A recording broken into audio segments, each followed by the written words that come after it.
Ready? Yeah, I guess so. Oh, you wanted to do Miss O's because of the as soon as you walked out, you said no, not like that. Are you bug biting? What did I want to do? Why'd you miss O's? No, the natural of the natural flow. Yeah, because back then if you just press record, we didn't even know what recording starts talking. But yeah, it's calm. It is what it is, man. So we're live. Yeah. So we're live. Yeah. Alhamdulillah. Assalamu alaikum. Yeah. So. Assalamu alaikum, people. We're back with Jollof after Jummah. This is episode 55. Jeez. Yeah. Alhamdulillah. We got a guest today. Not special. Not special. Normal guy. Corrected yourself. We got a guest today. Yeah. I'm Ibs, obviously. So obviously Abdul Malik, and I'm Abdul Qawiyy. Qawiyy. Yeah. Cool. Jeez. This is weird, man. Why is it weird? It's not natural. I don't know why we started like this, but it's whatever. The biggest guest of the shows ever had. Like, you must know. Are you nervous? You need some peppermint tea or something like calm your nerves. No, but I like to say, yeah, if we started, yeah, like, mashallah to you guys, were like, genuinely, like, this is such a cool platform, and I mean this from bottom of my heart. Like, it's really cool that you guys put this on. Like, I've watched some of the episodes, and it's kind of like a dream, and it's so important that we have this in society, like, young black Muslim brothers talking about the deen and such beneficial things. Mashallah, like, congratulations for putting this on, like, genuinely. Yeah, appreciate it, man. It's only God. Alhamdulillah. Yeah. No, safe, man. Thank you. That's very kind words. Yeah. It feels like the end of the episode. We just start getting into some formal. Man, your roses in it from socials. Before even socials, if you're watching, inshallah, I'm sure you would have already pressed like, but just in case you haven't, double check and do it, and obviously listen carefully throughout the episode and try to comment where you feel necessary. That would be greatly appreciated, inshallah. And to all of our audio listeners, whatever format you're listening on, whatever way you can interact with the podcast, whether that's Instagram, Twitter, leaving a review on whatever platform it is, TikTok, whatever that is, because me, I'm an old man, I don't know, but yeah, man, just try and interact with the man. Then speaking of TikTok, quickly, like yesterday, I was in obviously I've had my niece and nephew in it, and yesterday was in them soft play things. It was in Lakeside, like soft play, whatever. Do you know the amount of kids that are just there, like not playing, they're just filming TikToks? Swear down. Yeah. How old? For like 8, 9. Right. It's where the kids are now. Like when it was Vine for us, innit? That's TikTok for them, bruv. I don't think Vine was that. No, at 8 years old though. That's so young. Yeah, I don't think Vine was that, bruv. Them man are there. Yeah. Them man are there. Anyways. They're on TikTok, but I don't know, man. I don't know. Yeah, and maybe I'll obviously we got their account. I'll look at it. Yeah, we'll see. Like we have a much smaller following on TikTok, but the views are so much easier to get. So it's just the scale is mad. What kind of format are you man doing on the TikTok? Like bites or literally just clips of the pod. But we need to obviously much more views than we're getting on Instagram with like triple, quadruple the following. It's crazy, man. I don't know, but yeah. It's a beast, man. It's a beast, but it's scary, man. I feel like it's all this social media and all being sucked in. Like, it's actually very detrimental, and we don't really understand like how it influences our way of thinking. Like, one thing I said with you when we were speaking, I was talking about like influences and how you think and how you behave, and you're like, oh, it might be the people that you're following, and I was like, it's very true. The people that you follow and the music we listen to, astaghfirullah, anything that we follow, like without realizing, you're very heavily influenced by what you pay attention to, and it influences your behavior and how you act. 100%. And it's wild. Yes, it's the society that we live in, and I guess as Muslims, we just need to try our best to either remove ourselves from the situation entirely, which is another conversation, or just try our best. If you are going to be on social media, just take account of what you're doing and what you're saying, because even though you're gonna obviously on your camera, we're taking account for everything that you said, and especially with social media, because you don't know who's seeing it, you don't know how it's impacting that person. It's true. Have to take account for that, regardless of our intent. Not regardless of our intention, but what I mean is, obviously, if you said something one way and someone has taken it a completely different way and maybe acted on that, bro, it's peak. It's wild. Is that, would you say that's a person's responsibility? Like, if we say 100%. something on the spot, like, stuff like, I say something, I misspeak, and someone takes my advice and starts living their life like that, and they're doing something wrong, like, is that on my shoulders? Possibly, yeah. Partly.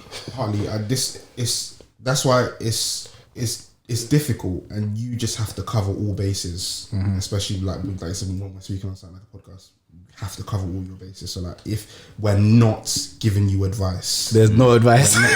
not. Sometimes we are. Sometimes we are. Sometimes we are. But we're not on authority. Yeah, and when we're not on authority, we're not giving you rulings. We're not. We're not giving you fatwa. Yeah. So it's most of the time it's general reminders, and we'll always say it's a reminder for myself first and foremost, so that if you don't think it applies to you or you don't like it, I'm also talking to myself. So, but yeah, it's positive and hopefully beneficial speech for the brothers and obviously and sisters and anyone that will be watching. So like that's it, because like if this pod was to ever obviously we won't go on further, but if it was to stop like abruptly, chances are the reason is going to be because it became difficult speaking on, or feeling like you were speaking on certain things, or people taking your information a certain way. So like, God forbid that like someone ever takes something we've said in a wrong way, or something incorrect that we've said, it gets out, it gets through the editing process, and it somehow gets out, and then people act on it and take it as ruling, and they spread that, because that's how ignorance and bid'ah and all those type of things spread, because somebody who's seen as an authority attaches something to the religion, and it grows, and then it becomes a thing, and people believe it, and who knows where it starts. On that, I'd say like it's impossible to speak in a way that you can't be misunderstood. Of course. Do you know what I mean? There's no matter what you say, your intention, someone will always interpret it, and it's kind of crazy. Like, that's why it's difficult to say about intention and whatnot. But on the flip side of the coin, what I'd say is like, why you should never stop and you should always continue is because you never know the impact you can have on one person's life. Like, honestly, I've watched some of the mashallah, I watched some of the episodes, and I was like, wow, like, this was so beneficial at the right time, and it's like, it might change how I'm moving going forward. And this is why people should also like and comment, because like it's so helpful when like, honestly, it's so helpful when it's like, means a lot when one person speaks a true comment and says like, this content has helped, and it overweighs, like, it's what, like 100 people can say something nice and one person says something bad, and like, it hurts us. But that one goodness you've done, it can magnify so far, and it's like it's so beneficial.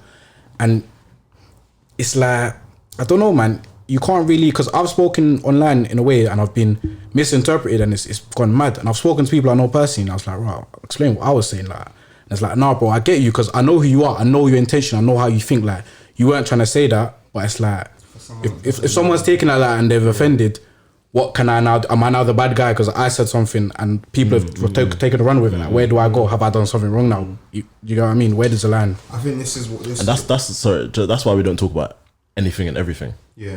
Because when you start becoming despite what our biases, this is anything and everything within anything and everything within certain boundaries, innit? Like, it's not anything that crops up, you know.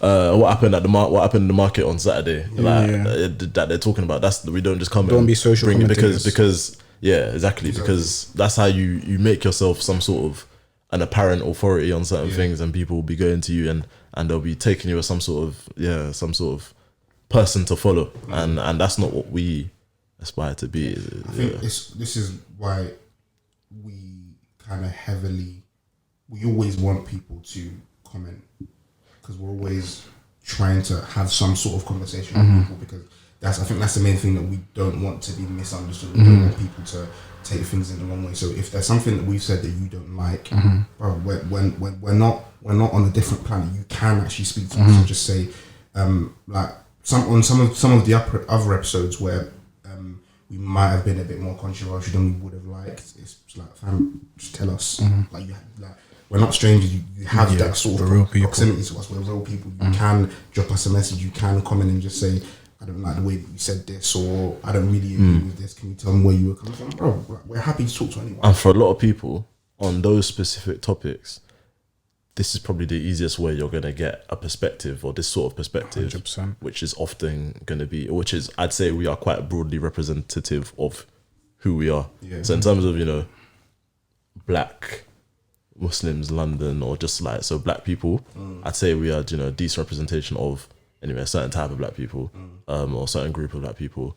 Muslim, obviously, we are a representation of, not an example, not the representation, but a representative of obviously Muslims, or you know, you're trying in some way, and people, obviously we're people in it, and we're men, so like a lot of people aren't gonna have access to those people. For example, the easiest example, a lot of sisters are not gonna have access to be able to freely hear men, Muslim men, or black men, or whatever, talk about certain topics in a way that they can even interact with in any way.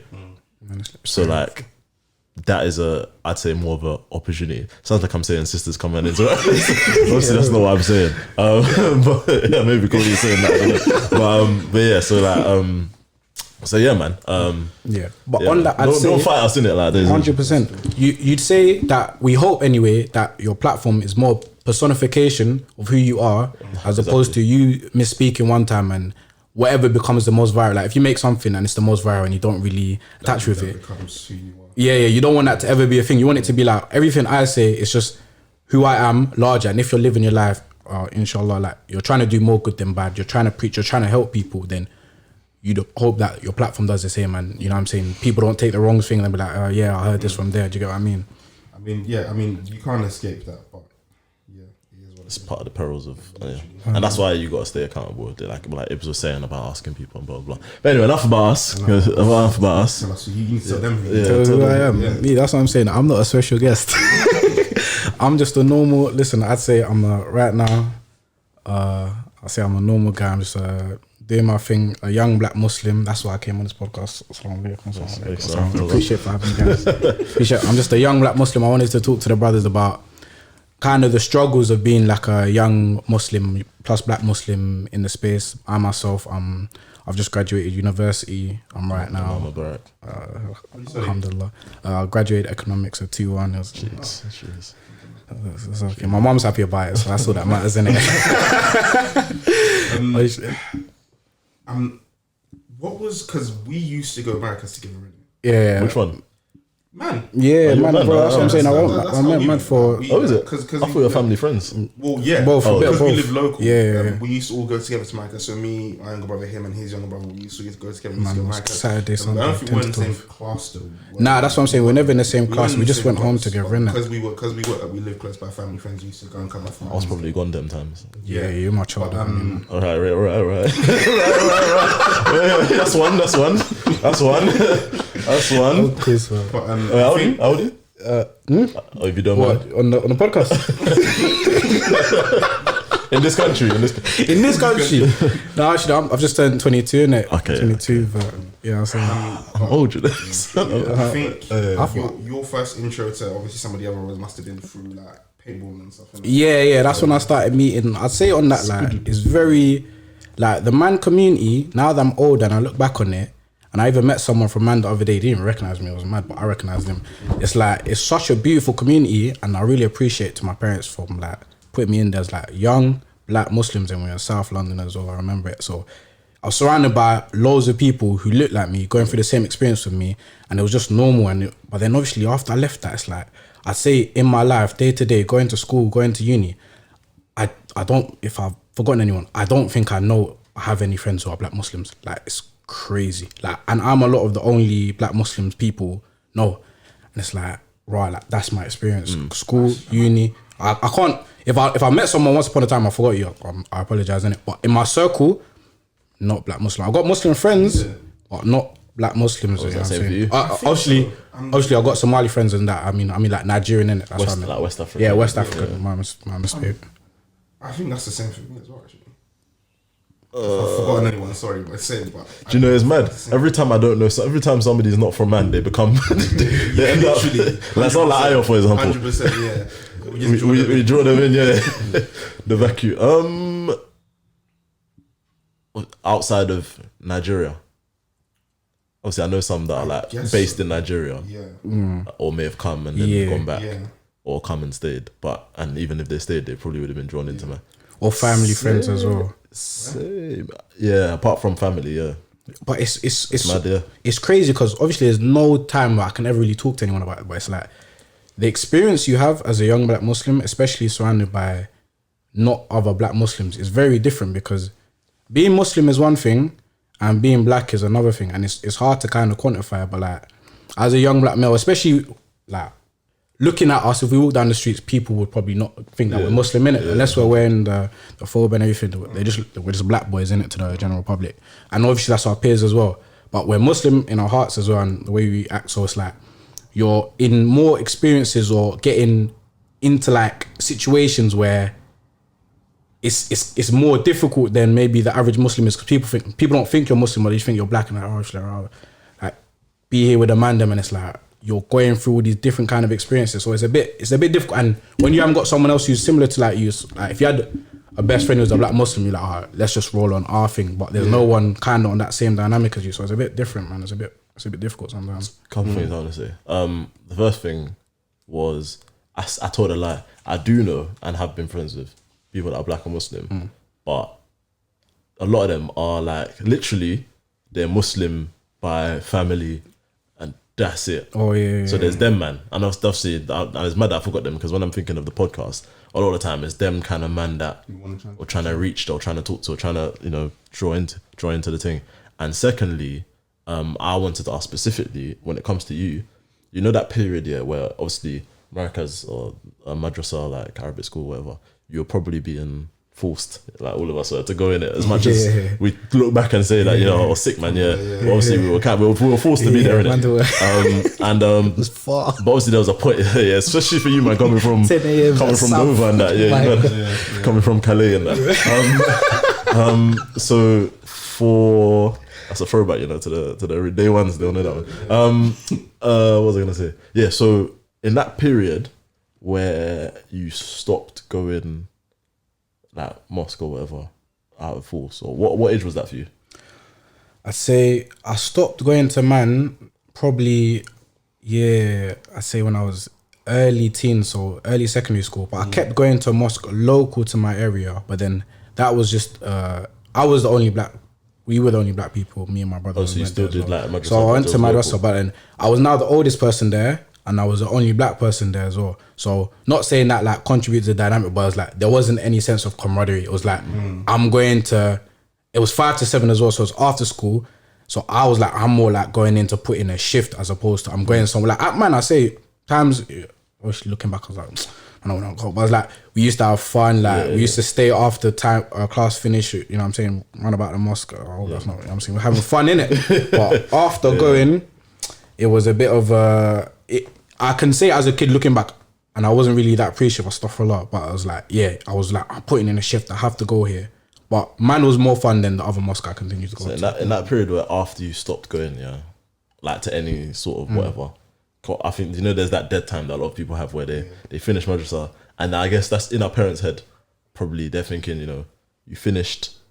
It's almost like this is okay. Last 3 years, 4 years of school. It's time to knuckle down. Focus on you've got your Islamic kind of grounding. It's the emphasis becomes on GCSEs, A levels, and then with the hope that the Islam is still instilled in you and you'll pick it up or whatever as you go. But there's no active push from the parents anymore. So that period, in some cases, some cases, sorry. So how was that period for you in terms of Islam and finding yourself Islamic? Yeah, I say it's odd because when I was like in my younger years, so obviously growing up in secondary school, I don't know if this was the madrasa or it's like who I am as a person, but I feel like I've always had like a strong connection to like deen and this. I don't know, maybe if it wasn't just like, alhamdulillah, like I've just been a very strict parents and been like, these are the rules, follow the rules. It's like, even when I stopped going to the mosque, okay, like I still like didn't do this stuff, or I did this, or I tried to keep like, even stuff like any times I haven't like been perfect with the prayers, I know I should be praying. Do you get what I'm saying? Like I know like, it's there, I should have done it, or I'll pray them all at the end of the day, or I'll try to go to Jummah as much as possible. Like no matter what, like it's always like I never like yeah, let me take a break for Islam. Do you know what I'm saying? I'm never like, oh, man's on a hiatus from the deen. You know what I'm saying? It's more like, alright, cool, I'm not going anywhere, but I've got this in my heart. Like everyone who knows me on a first name basis, it's not surprised that I'm Muslim. Do you get what I'm saying? Like, but what? Q's Muslim? It's like, no, yeah, he's Muslim. He doesn't do this, so he talks this, so he's always saying Alhamdulillah. He's always saying this. You know what I'm saying? Like, it's known. But I'd say what I've observed from my experience is it's odd because you find out a lot of people go to madrasa as well, but the experience is very different. Like I know a couple of brothers that were friends for a long time.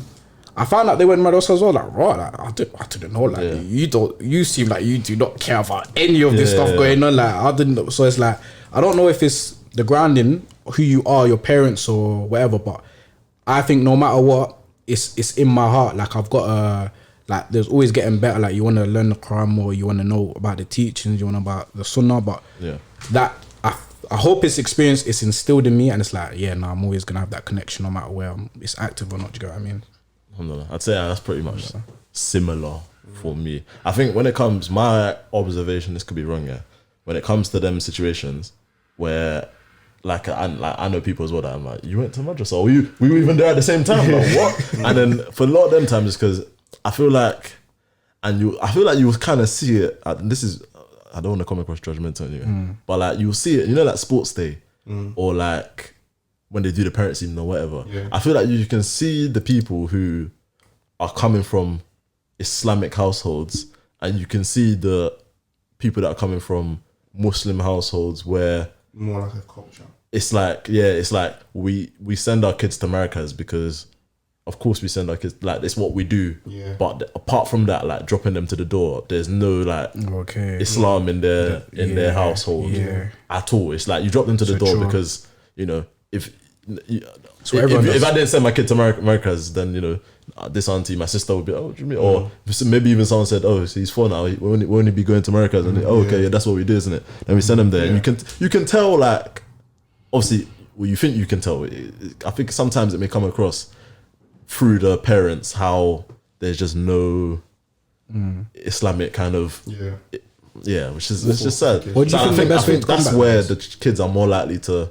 Because if you go there, you go to the school, and it doesn't seem like the parents take it seriously. Because your parents take America seriously is part of why you take it seriously. If they don't take it seriously, it's just a place where you 100%. Go. Then you're not gonna absorb it. Like there must be like, it's not gonna be like, oh, what's all the fuss about? And you're gonna take it in. And then if you're there and you're isolated, you don't know anyone there as well. So I think knowing people, for example, just the fact that you knew, that was knowing very people helpful. there.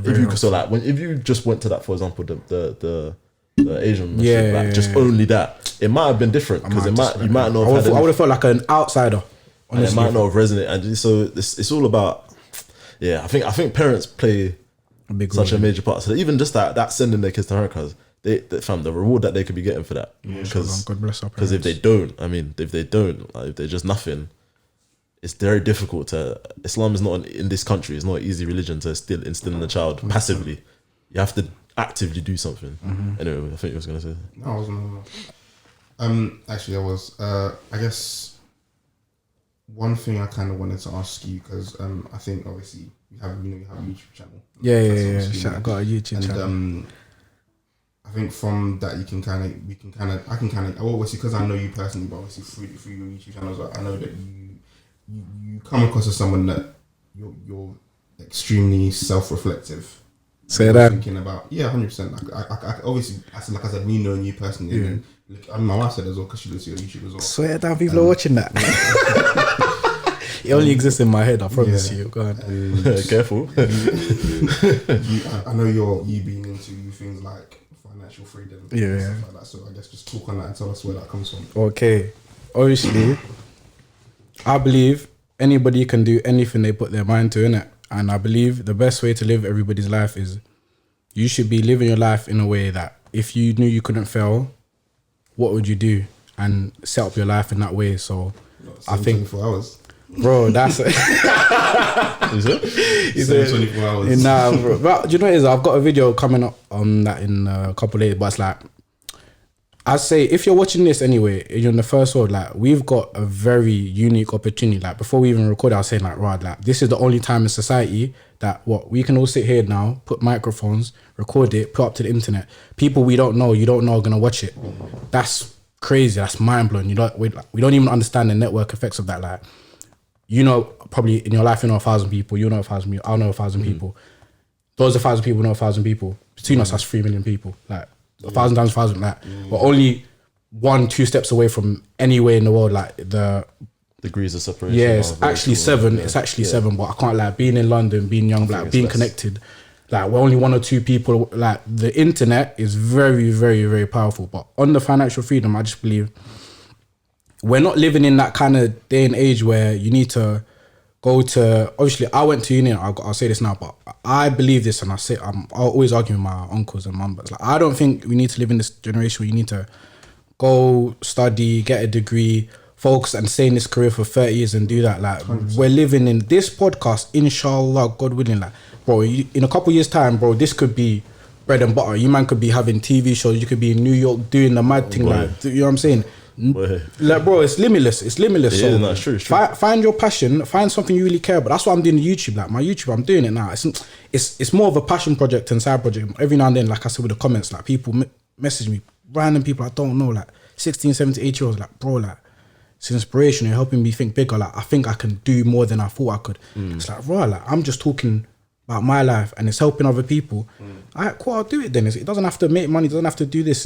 It's helpful, but long term, if I keep doing that and I'm just documenting my life, giving my thoughts, and that can generate like a kind of income or personal brand, then am I not like living life as a dream? You know what I'm saying? If you guys start doing this and this is what pays your bills and gives you abundance in life, like you're talking about Dean, you're giving inspiration and you're making income, are you not living life as a dream? Is that an impossible thing to do? No. You know what I'm saying? That's what I was speaking to someone the other day. They're telling me, I really like traveling, man. And like I like going traveling. I love going to all these different countries. And I was like, what would be your dream? I said, I think I said it to kind of condescendingly. Sorry, like I was like, should you not just try to be a travel blogger? Do you get what I mean? You love traveling. If you could get paid to travel, you'd be living your best life. Should you not, every time you go traveling, should you not write a blog? Should you not like make a post, do this, try to build your life around that? Like that's not, people are getting paid to go travel. Like we're living, this is right now. Like all these things that people are doing, bro, like the internet and bro, even if you don't want to think of all these rappers, they're all these people now, they're making more money than they've ever made because of the Spotify, the streaming, the internet. Like the way we can reach people on the internet, crazy. You have to take advantage and there's a lot of money to be made on it. That's my kind of, get money in it. That's it. Man. This is gonna sound like a bit of a weird question. God, I have a weird question. I don't know. I'm just gonna say it and I'll explain myself after. Do you think we're too consumed by the internet? 1,000,000%. 1,000,000%. It's funny when you say that. The internet, dude, take advantage of the internet. Now, but we're too consumed by the internet. The internet thing is dangerous. And this is why I said it's going to sound like a weird question because we're on the internet. And it's always and after your whole thing. We're on social media. I feel like I've got a great perspective about this. Okay, so when I was in university, when I took a gap year, I didn't go straight to uni. I was on a gap year now. And obviously I've had a Twitter account now my whole life, and when I was in year 7, year 8, like that's just Twitter generation. I was saying I was a Twitter because my mum didn't. When it was everyone was on Facebook, innit? Yeah. And then you have to be 13 to create Facebook. And I asked my mum like, "Yo, mum, can I create a Facebook account?" She looked me dead in the eyes, and she said, "With Allah subhanahu wa ta'ala be happy if you were lying to get on Facebook." That's what she said to me. Fair enough. Right, mum. I was like, she guilt. I said no. So I was like, I know that's raw. That's a power play. I said, all right, no problem. I want a Facebook in it because I asked her in it. Shame on violence. Bro, big man thing. So a couple months later, I created Twitter in it. I lied about my, but I didn't ask her in it. So I was 11 in it. I was 11 when I had my Twitter account. What year did you on Twitter? 11. What year was that? 2011 or 10. Jeez. So I'm an OG in this Twitter thing. Do you get me? Well. That's what I'm saying. Man's an OG. I've been on the internet. Still pending from a decade. It's bro. It's mad. But a decade. What I'm saying, as I was going through school, like everyone, I was on. Most people on Facebook, innit, and then Instagram. But long story short, I was using social media for a long time. I'm just feeling old right now, but anyway, I was one of them. Man was on Tumblr. MySpace. High five. I had MySpace. But when I jumped to MySpace was dying out. Someone told me I had a Bebo account, and I have no memory of this. Do you remember BBM? Of course, come on. That's what I say. BBM was the time. How old was you during BBM? How was that? When you got BBM for the first time? Maybe I was 12 or 13. I don't know. Yeah, But I can't lie, I had a BlackBerry quite I was young like maybe in the grand scheme. BBM, but I had to fight to get a BlackBerry. Bro, I had to sell liquor. Was you one of the man? You know the man that had the £35 one, the one that was like a normal phone. No, I had the curve. Okay. I had the curve. And Curve. You know there was the one below the curve. You know how curve was the basic one. yes, there was a- For the struggle, for the man that like they just needed the BB. They had the. I forgot what it was even called. I can't remember what it was called even. I think, and yeah, when I got my curve, I was actually paying my own phone bill. That was year 9. And I wasn't all selling in school. I had to fight to get on BBM. I had to hustle to get, man. I had to do madness. It's mad. We won't talk on that. But let me bring it back. Bring it back. So anyway, I went on a gap year now. I've been on Twitter for years now. Because I wasn't in school, and I think I just had so much time in it. And I was working with my family in it. I'm just tweeting. Long story short, I started getting a following. I was like, right, that's crazy. I've gone to uni now. I'm going to uni first time. People are recognizing me like, right, like, you're done from Twitter. You know what I'm saying? I'll tweet something in lecture hall. Later that day, it will block. Bro, someone showed me a group chat. Right, this is your tweet, you know? I was like, I'm out here. You know what I'm saying? I'm just loving it anyway. And it begins, yeah. But then basically what I'm saying is, I'm getting very deep into it because social media is very addictive. And the more you spend on it and the more you get all these notifications, like my things are going 20 plus every 30 minutes. It's crazy. So I'm in social media. So I'm using it. But then I'm very conscious that, like, cool, if I've got an exam, I cannot lie to myself. I cannot use my social media and do an exam. I can't study because it's so distracting. So every time I'll deactivate all my socials. Because at the end of the day, like, you've got a real life and you've got a social media life, so to speak. I had like a social media life. I was like, end of the day, I'm trying to go uni. I'm trying to make money. I'm not trying to be a social media. This is just luck. So I've done all of that now, and I'm like, raw. I've graduated now. I'm like looking at social media. I was like, raw. Like, you spend. Your question was, do we spend too much time on it? I was like, raw. You spend. If you look at some people's screen time, yeah, it might be 8 hours, 10 hours, 11 hours a day. I was like, you're spending half of your waking hours on your phone, yeah. The smartest thing you could ever do is use your phone to make money or create a life for yourself that you enjoy. That's, other than that, you're wasting time. Like, I've got a separate social media account where all I follow is just people that talking about books, talking about reading, talk about knowledge. I've got a separate social media account. Obviously, I created a YouTube channel now because I'm like, okay, if this internet thing's a thing, maybe I should just use my voice. And because when I was talking on Twitter, like, there's only so serious you can be on Twitter, you know what I'm saying? I'm just flying jokes on Twitter. But if I create a YouTube channel, we come on a podcast, we can speak at length, people can see what kind of person you are. And there's this odd sensation, I don't know if it's happened to you, but people reach out that you don't know, and they'll just be like, I just really like what you're talking about. You're a really cool person. Like, I don't know who you are, but I'll support everything you put. Like, they just like you from boxing on the internet. That's very, very special. And I've met a lot of people through the internet. It's been crazy. Do you worry about the responsibility or the chance that you could, obviously, well, none of us are perfect. So when a lot of it is about yourself, like almost when you're the brand, do you worry about the fact that people will blindly follow you instead of following other things, or it will turn into something unhealthy? Or do you feel like a responsibility for that?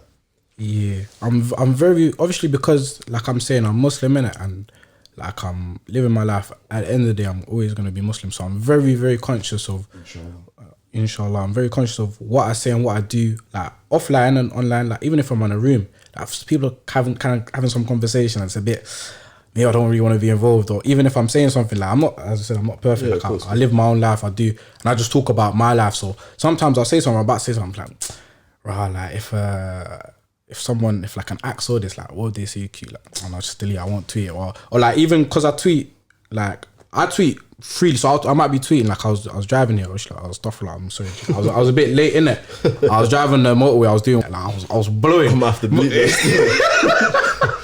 No, I was doing 99, because you do 100, you lose your license, innit? So 77. So I'm saying, I was speeding, but I was thinking, rah, you're driving like a maniac on your way to talk on an Islamic podcast. Like this, do you know what I mean? That's the kind of life I was thinking. That's like quite a funny, kind of ironic thing. So I was like, but those kind of things, I just try to keep very wary of the line in it, because you can run jokes and a joke is a joke at the end of the day, but you don't want to say anything that will either.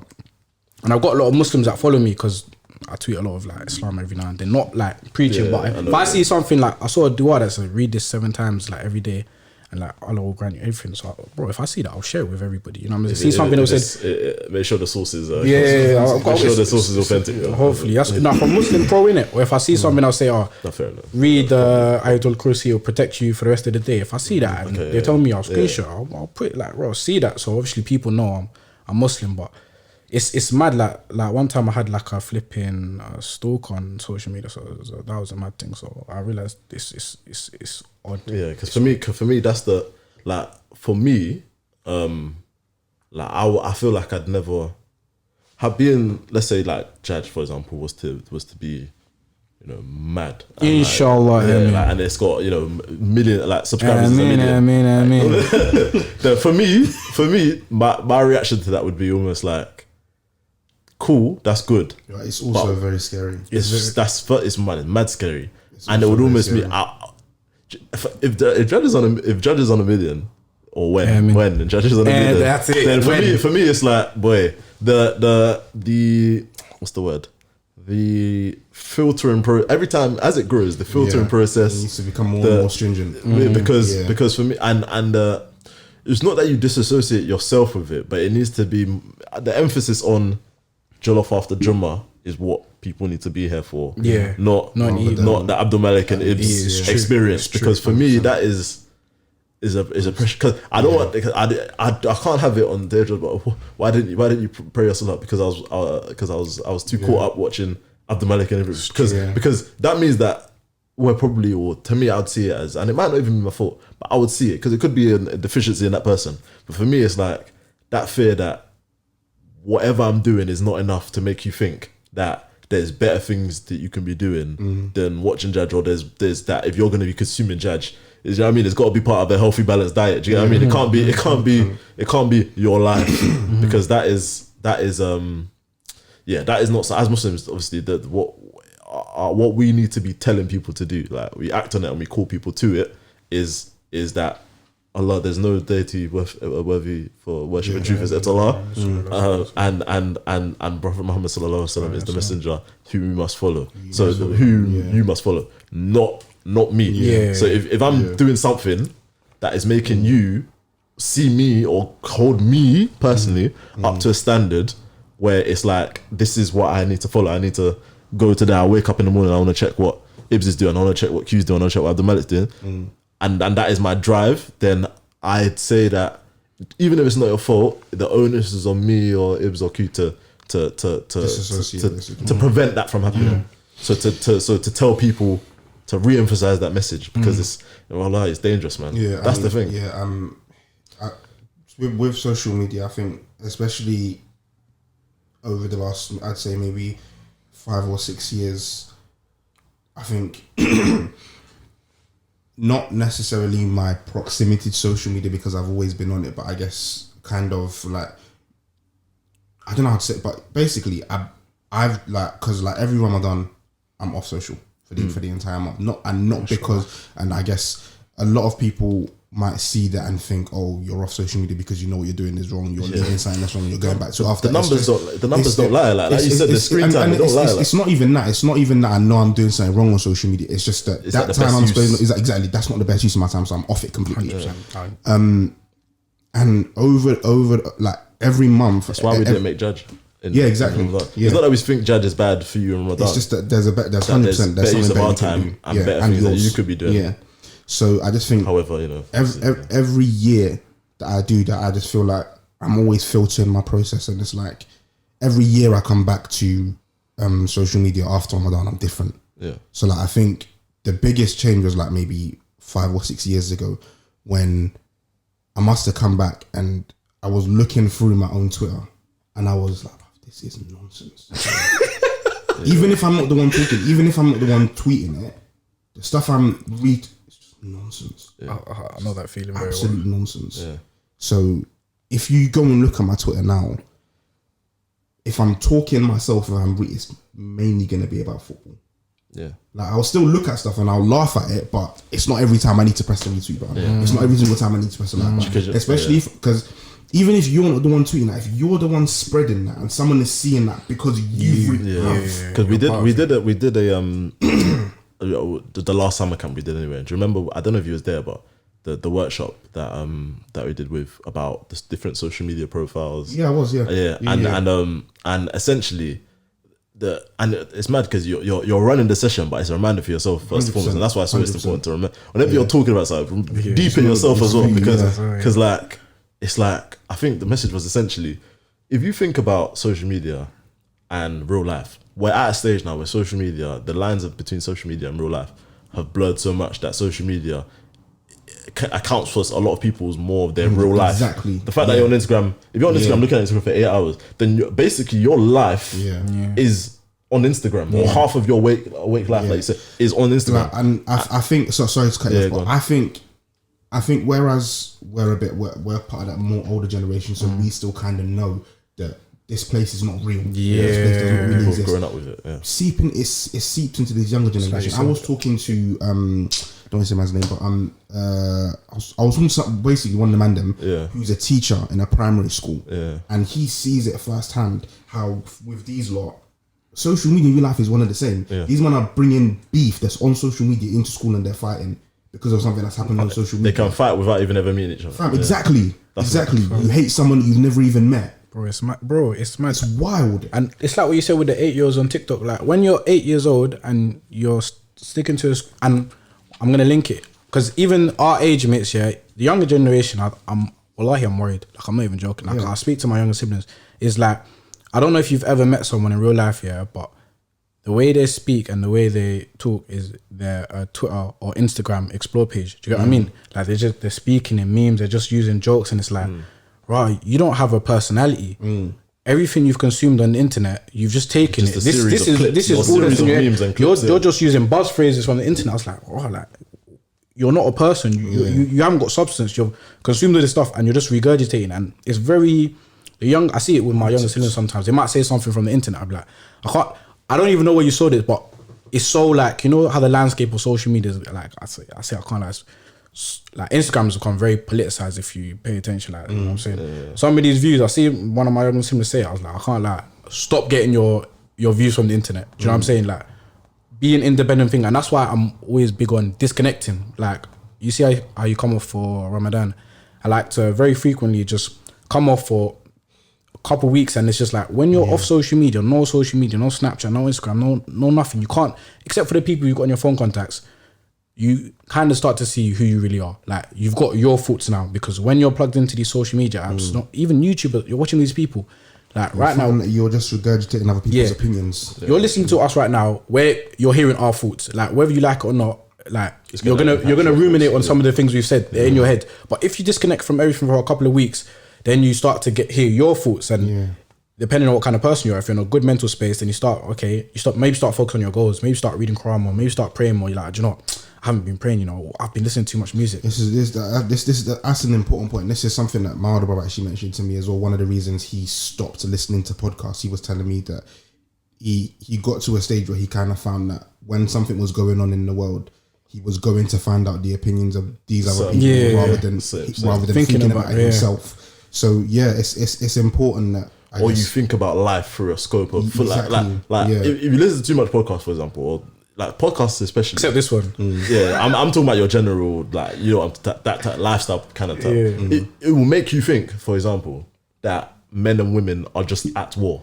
On the internet. Gender wars on the internet. Gender wars on the internet. Even to be fair, probably we might have even contributed to that as well. We haven't even started in the tiniest of it. So but do you know what I mean? Like men and women hate each other.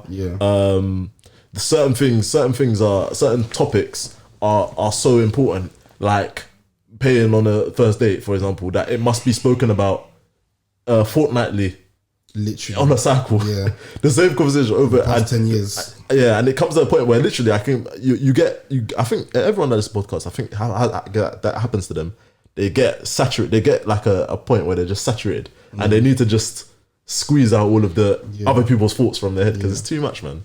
Going back here, what I'll say, like social media wise, like to the kids, and this I think is a good way to just live your life. When you look at your follow page, for example, people say, oh, if you repost something, then it's like you're basically saying it, and you become responsible for what people are seeing. People say that, innit? For me, I look at it like, if I'm following something and I like something, and I do anything, I'm basically an advocate of that thing. That's the way I look at it. And it's not saying you are, but if you take it as somebody, if I go on Ibs' page, for example, and I click on Ibs and I see who does Ibs follow, then I'm basically, I can't be blamed, or I would say Ibrahim shouldn't blame me for thinking that Ibrahim is an advocate for whatever that is following. So if he's following, I don't know, Donald Trump supporter, Make America Great Again, and I can see that Ibs is like this. I can't be blamed for thinking Ibs is an advocate Donald for Trump this. Support, if you're not, it's the way I look at it, especially when it comes to things that people definitely shouldn't be. You know, the music, the girls, all that things that it really shouldn't be. So if you're happy for that to be shown, then there's an issue. But on social media, it's a problem because you wouldn't put that flag, you wouldn't put a banner outside your house that says I support this and this. So why would you do it on Instagram? Like, the way I like to think of it is like anyone you follow, you're kind of giving your condone, like, and I rate this subconsciously. Like if I follow you, do your thing. Yeah, you know what I'm saying. If I follow you and I see you in real life, I like to think we'd have a conversation. Like if I wouldn't speak to you when I see you in real life, then I start to think, why am I following you? Or if you start saying things and I thought, if we were in a room right now and you're speaking and I wouldn't want to listen, I don't want to follow. Like if I don't care about what you're saying, and then on that and switching to the podcast, it's like when this is the kind of landscape we're in, and no matter what, we've got these social media, we've got this Instagram, we've got this, like, the Instagram Explore page is a very dangerous place if anybody doesn't know that. Like, I'll let you know that right now. But no matter what you're following,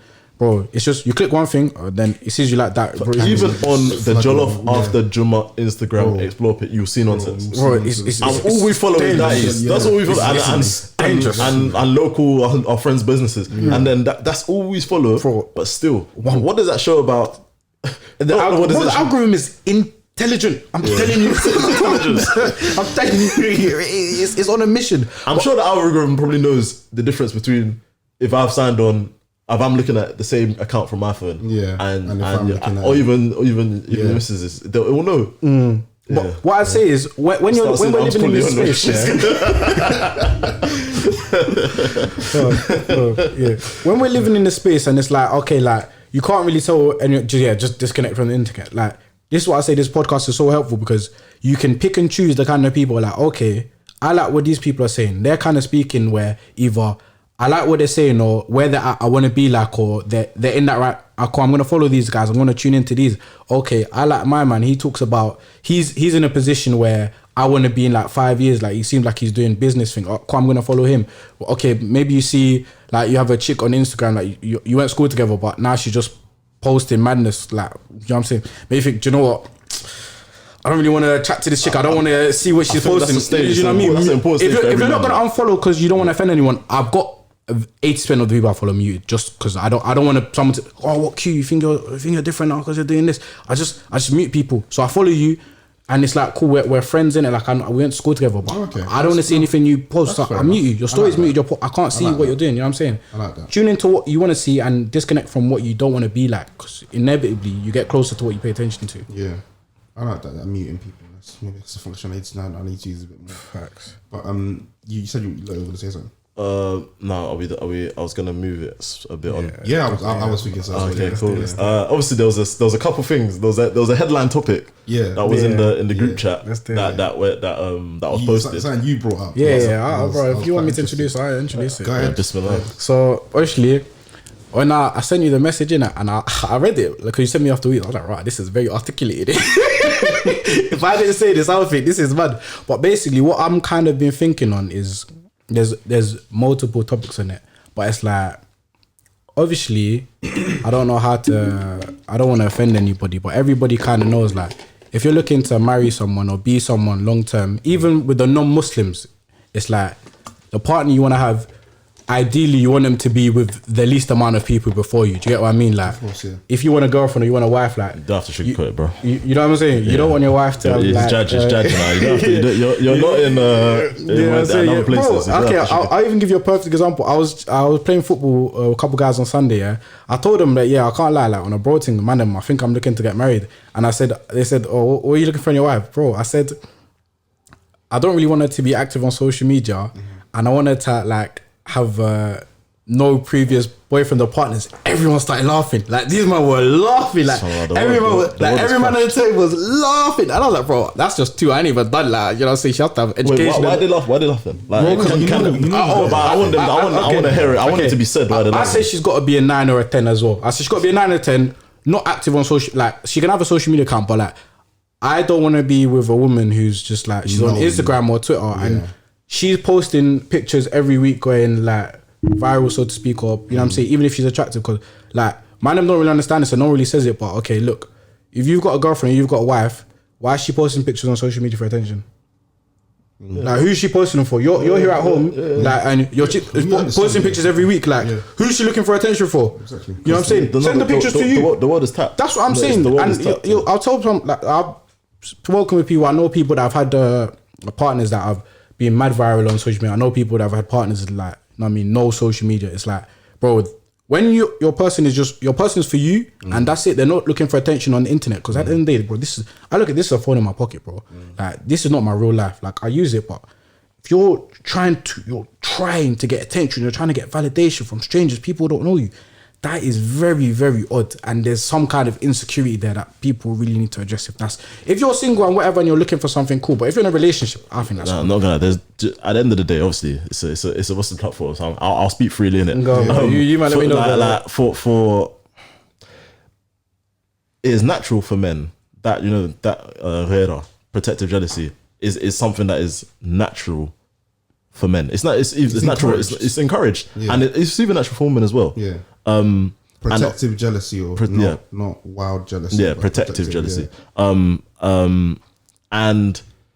unfortunately, like we live in a world where certain agendas have been pushed so hard, that in order to not come across in certain ways, men have basically, in my opinion, I feel like with this, I wish Dollar was here. Anyway, I feel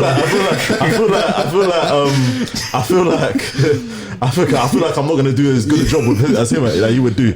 Well, oh, bless it. Anyway, like men like have been basically, in order to not be seen as a madman, not be a rapist, not be a patriarchal dog, not be a pig, whatever, to survive in this world, men have just neutered themselves to be able to try and convince themselves that certain things are okay when it's just not. And women, I'd say, in a lot, especially the women that are on this thing, have other women with other agendas have convinced them that the best way to express some sort of freedom is to lower themselves to the point where the main validation or the main glory or what makes them valuable is the adulation from men, the same men that you say that you need to escape from their oppression. But we're in this world, and because it's 2022, and because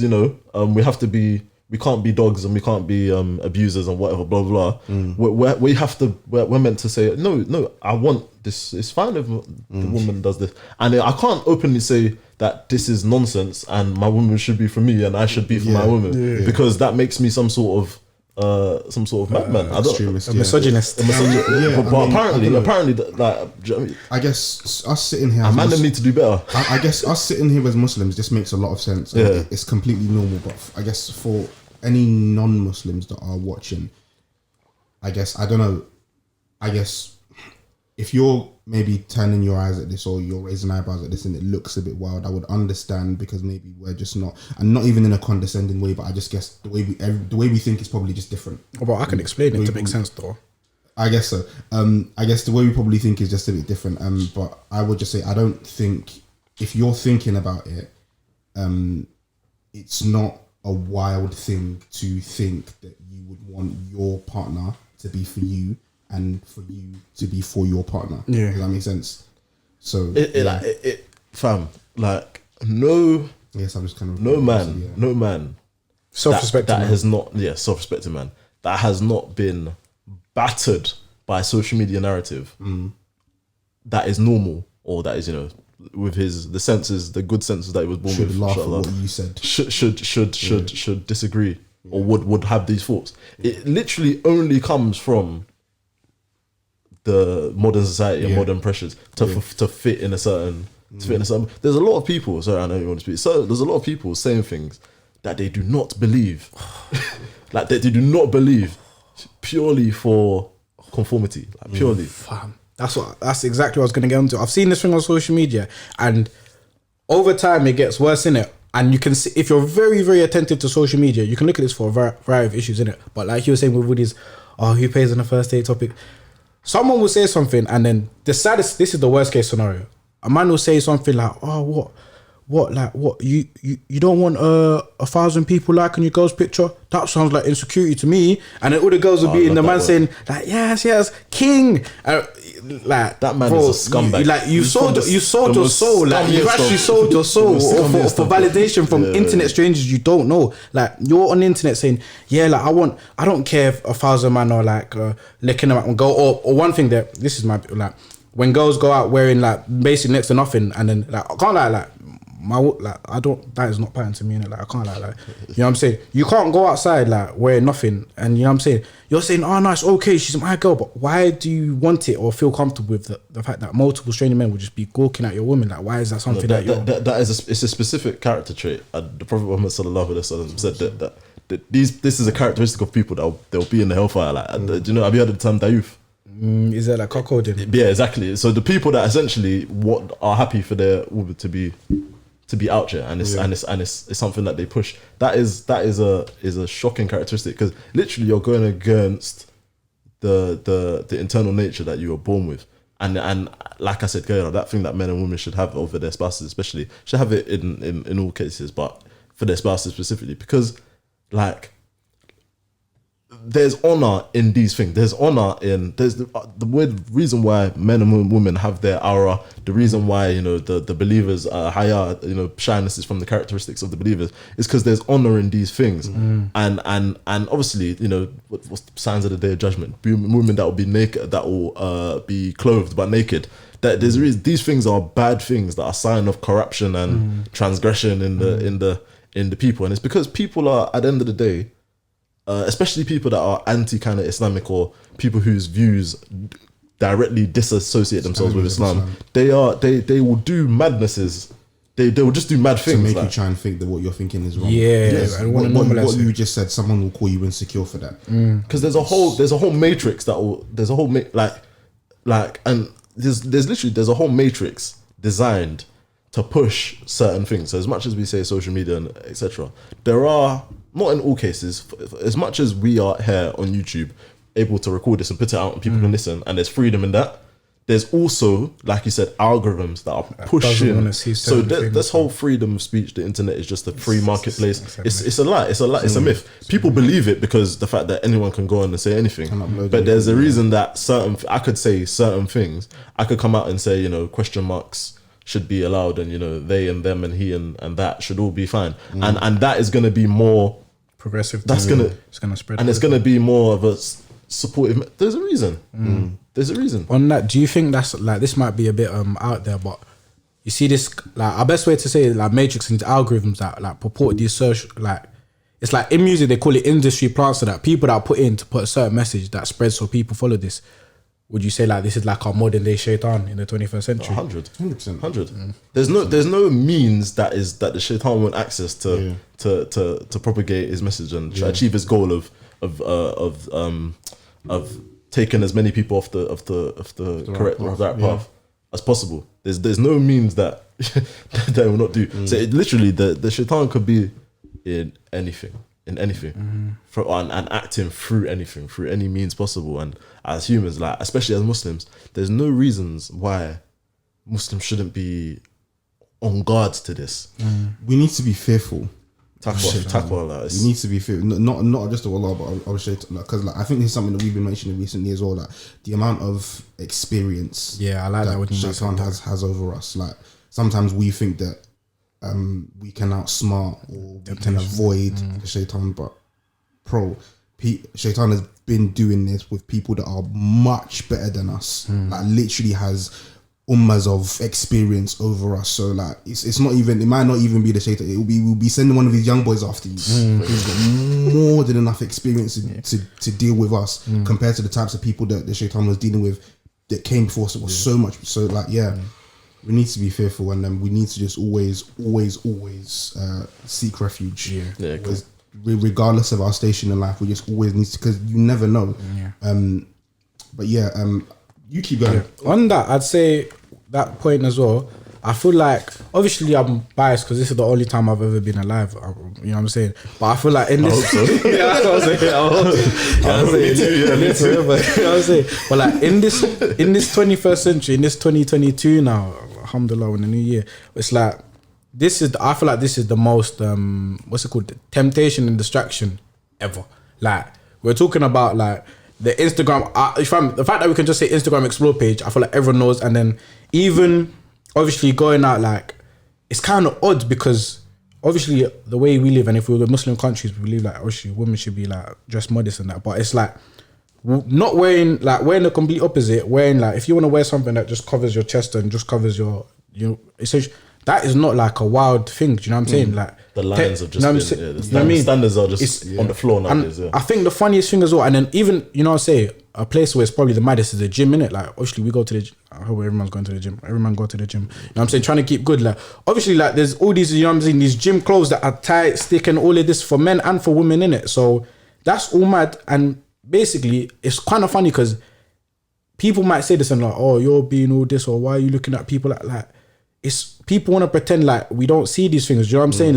Like even if Bill down the road, if he sees 10 girls walking down, you know what I'm saying, he's not gonna say like thinking like we're thinking of women should be covered, but he's gonna look. Do you know what I'm saying? He's gonna notice. He's gonna be like, you know what I'm saying? You're going in the gym like, we're all like, everyone wants to pretend like. We did an episode about this, literally. You know what I'm saying? Episode, should we even be going from the way things are now? Bro, wallahi, I think it's I remember when I was going gym in uni, and everyone in uni is uni, so that everyone's in this age range. Everyone's that age range. It's in your face. So it's not like you're seeing old men or bro, you're just seeing uni guys, uni girls. I said this is mad. It's a mess. Mad. I remember when I was in college, like there was a thing I remember, like I was in school, like year 11 to 13 was for me was the age where the fashion switched to suddenly the norm for a girl would become leggings or skin tight clothes, basically. That became the norm. Like, and it was like literally from one summer to the next. I don't know, Topshop or ASOS, whoever decided that this is what the girls are going to be wearing, and every girl was wearing. And I remember like this is conversations that I'm having with mostly non-Muslims. I remember having this exact conversation that like, and these we're 17, like we're young bucks at this time, thinking, what? How did this happen? Like, it's like literally. All the girls are naked. Like literally, imagine you're like living life, it's normal. Then you come back one year and every girl is naked. They all, I call it naked. You're doing silhouette. To me, silhouette is naked. Bro, have you seen them skin tight? And it was like, and then as time has trickled down there, like you said, like you'll go to the for example, like I don't even think a girl can even buy like gym clothes or whatever, or can buy clothes that are not silhouetted. That is mad, but it's like, I remember the time when that wasn't the case, and that would have been seen as a man. I remember a time, like in my short life, that I would have seen that would have been, what the hell is she doing? She's naked on the streets. She's moving. And now it's just normal. It's normal. Queen. Even in the cold, they'll wear a jacket up there. Yeah, there's ripped jeans. Where you actually see in the skin now. And do you know what was annoying? Like I think a lot of Muslim brothers, I think, alhamdulillah, have remember themselves, but there was a friend. Remember when ripped jeans became a thing, and I feel like bare the Muslim brother, we just forgot. Don't worry, it's not. There's not even any. But it's just like everyone was just like, when all the man were just wearing, like I was just seeing bare man them's thighs. I'm like we don't do that. As in, alhamdulillah, for us anyway, the aura thing is not difficult. But like, so if this is what I mean about the shaitan. It's so like, okay. Like you would have thought, okay, men's aura. On when he's on the board, on the talking to the minions, like, how are we gonna? This one's a tough one to crack, you know. Someone at the back. What about we just create a slit and make it fashionable? And we just open it. Nah, that won't work. They're gonna wear ripped jeans. They're gonna wear. And then every man them hella fire acne just on show for no reason, fam. It's mad. Fam, it's just. Like you can remember a time. I'm not even old. We're not, you know. So anyway, I don't think I'm over there, but I can remember a time when certain things would have just been, and then now, the other thing was obviously this for me what the headline topic was anyway for me was the whole obviously as we're young, we're looking for we look for partners, looking for marriage, and that as we get to that age, man, I make that path easy for the YGs. Obviously you as a brother, and then this is what you were saying, like, you might have even been on your way there. Continue, yeah. But actually, in fact, just continue. Oh no, leave me in. Okay, cool. So in fact, carry on from where you was, because you was on talking about the fact that it's mad that the man them were laughing at the fact that you wanted a girl. I would say it was chaste, which is something that is encouraged for you to look for. Yeah. So obviously everyone was laughing, innit? And I was like I'm actually quite solid in my I cannot be influenced by any of these insecurity or toxic masculinity. I've got a set of thoughts, and obviously, alhamdulillah, my thoughts are quite strongly down my religion. So you know what I'm saying. So you can't laugh at me. Do you know what I'm saying? Yeah, I'm saying. Strong foundations. So I'm saying obviously I want my wife to be attractive. That's not haram. You know what I'm saying? I want her to be attractive, but I want her to be chaste, innit? I don't want her to have any partners before, and obviously I've kept myself trying to as close as possible to warrant this as well. So it's not like I've been out here scumbagging and I want someone who's been untouched. So I'm telling you, man, and then the man are basically saying how can you have a 9 out of 10 or 10 out of 10 who's never had a boyfriend before, this or 0? And I was like, what, man, them what? Did she come out of the womb or someone touched her? I was looking at these man I can't be the first one. They said no chance, bro. They said, you're gonna have to look at someone who's mad young. I was like, yeah, bro, what's wrong with marrying someone younger as well? It's not mad. I was like, you man, I was fighting a strong battle, and these men were laughing. I said, do you know what? I don't know what's madder. I don't know if it's sadder that they believe this, or the fact that based on their experiences, this is actually the case. I don't know what's sadder, that they've given up, or the fact that just gonna accept the minimum of 3, or that life has gone this way. Yeah, I don't know. It's it's fam. You but it's, I don't know, man. I don't think I hoped that we're not this corrupted, innit? That exists no such. Obviously, nobody's perfect. I'm not a perfect person as well, so I hope my wife can accept me for my person as well. So, but it's there's certain qualities that I think men and women, there's certain things that you should just never go near or never touch if you want to be an ideal marriage partner. So I myself, if I know I want to marry I've got the vision of the woman I want to marry in my head. So there's certain things I've never done in my life because I was how can I justify this to the woman I want from 100. Do you get what I'm saying? If I've done this, then I can't even ask it. I get why the man will laugh if I was Q goes partying every week, Q's on a madness. How can he be asking? You know what I'm saying? I get that, but I don't live like that. And even though this lifestyle may be tempting on that, because I know what I want for the future and I want to live concurrent to what I want. That's a good message to put that. Barakallahu, I really like that. If you're looking for an ideal partner, if you have a vision of what you want your partner to be like, you need to aspire to be like that as well. Yeah, I really like that. You should never. And it's not easy. It's not easy. It's not meant to be easy because you want a high quality. With men, I say just that's what. But then the other thing I wanted to mention as well is for me, for men, it's as long as that person you're looking, your vision is good. By the way. Yeah, you know what I'm saying? Want it to be all good, but it's with men, obviously you want your wife to be obviously for you, don't mention words. That's what I'm saying. Only for you, innit? Never before. But I'd say, is that the same thing that women seek in a man, or is it more of just a man that is a man's man? Do you get what I mean? Okay. So yeah, I remember when you mentioned this to me before, and I was quite interested to find out why you thought, because let's phrase the question again, because I want to make sure it's clear to the listeners. The question he was meant. What do you want to say? I'll say it, and then if you obviously we spoke about it, so don't mince your words. Yeah, I won't mince words. So basically, obviously, if a man wants a woman that's got an ideal man, basically. Wants basically a chaste woman, 0 partners, but because that's the ideal thing for a man, innit? You want your woman to only be for you. But I was questioning and I was being ruminating, and from a lot of my experiences, I've got a bit of, but does a woman look for that? Is that the same ranking of quality in a man as it is for Do you know what I mean? Yeah, Do women look for that in men like men look for women? And I don't really think it is. Women value male vigilance as much as essentially female vigilance. Yeah, that's shortly. I think you did it the other way. I'm like, don't let them keep talking your words, bro. Don't let them judge you, fam.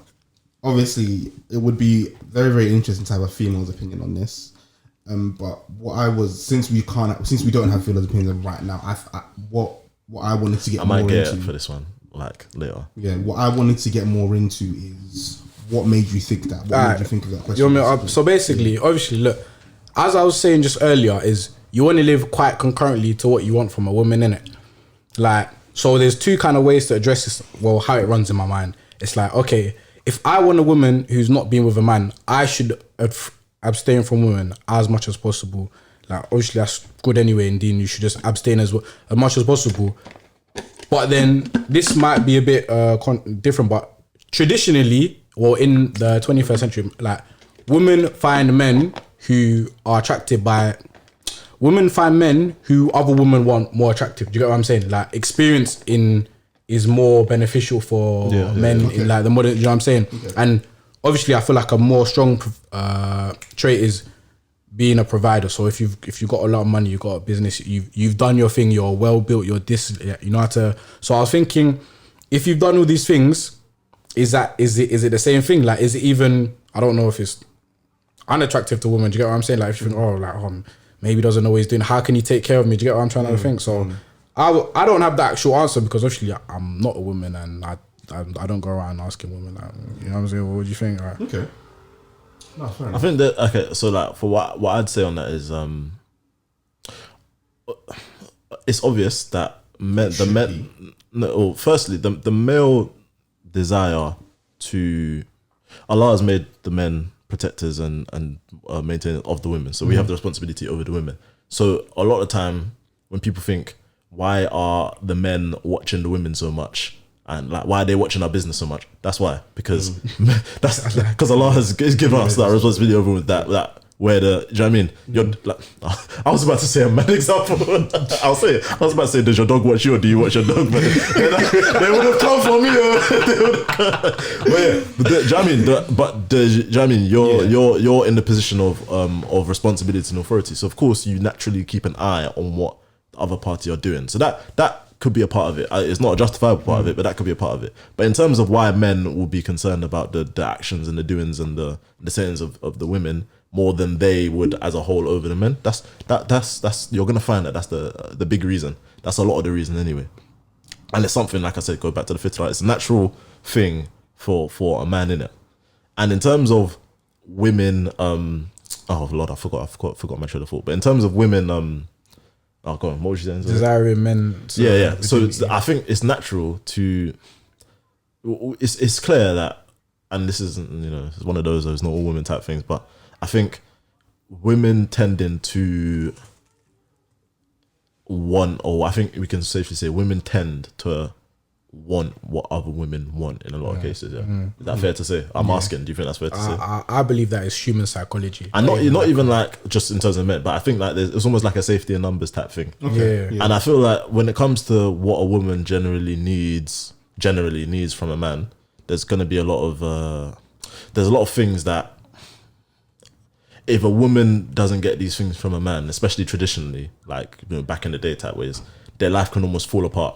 So, for example, if you're going to leave your family and you're going to go into the household of the man, him being a provider and being able to provide in a certain way, you're not able to provide for yourself independently, is going to be very important. Because if he comes across like he can provide, he told you he's got £1 million, but it was fake money, it was paper money, then your life is now very crap. Yeah. So almost like that track record of the man, and this might be an explanation for it, that track record, that history or proof of he's able to do this and this and this is important, because it gives them maybe that surety that what I need from him, I'm going to get.